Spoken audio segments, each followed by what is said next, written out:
Eto yung ano, si ate na may gumawa sa'yo ano, yung hindi siya pinapakain. Sabihin mo, kwento mo ate. Okay na po ako ngayon. Nagpapasalamat po ako sa Edwin kasi po hindi po niya ako pinabayaan din. Tsaka po lalo na sa Panginoon.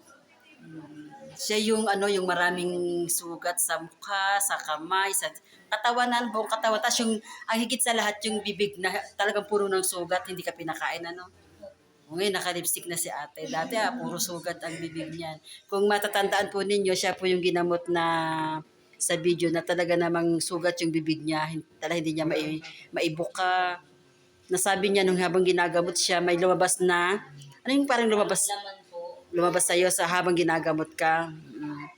Ito po siya ngayon, blooming na blooming na. Pulang-pula na yung labi.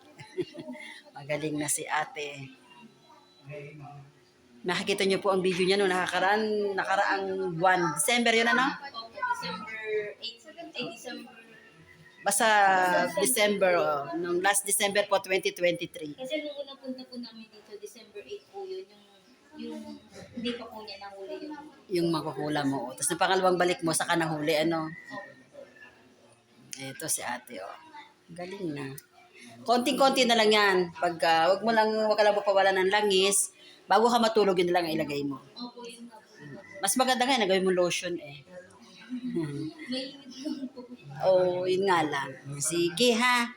Okay na, okay. Ito naman, may sakit sa puso ang sinamahan niya. May sakit daw sa puso. Normal lang, huwag mo itataas. Ako ang magtataas. Hindi na kung gagawin.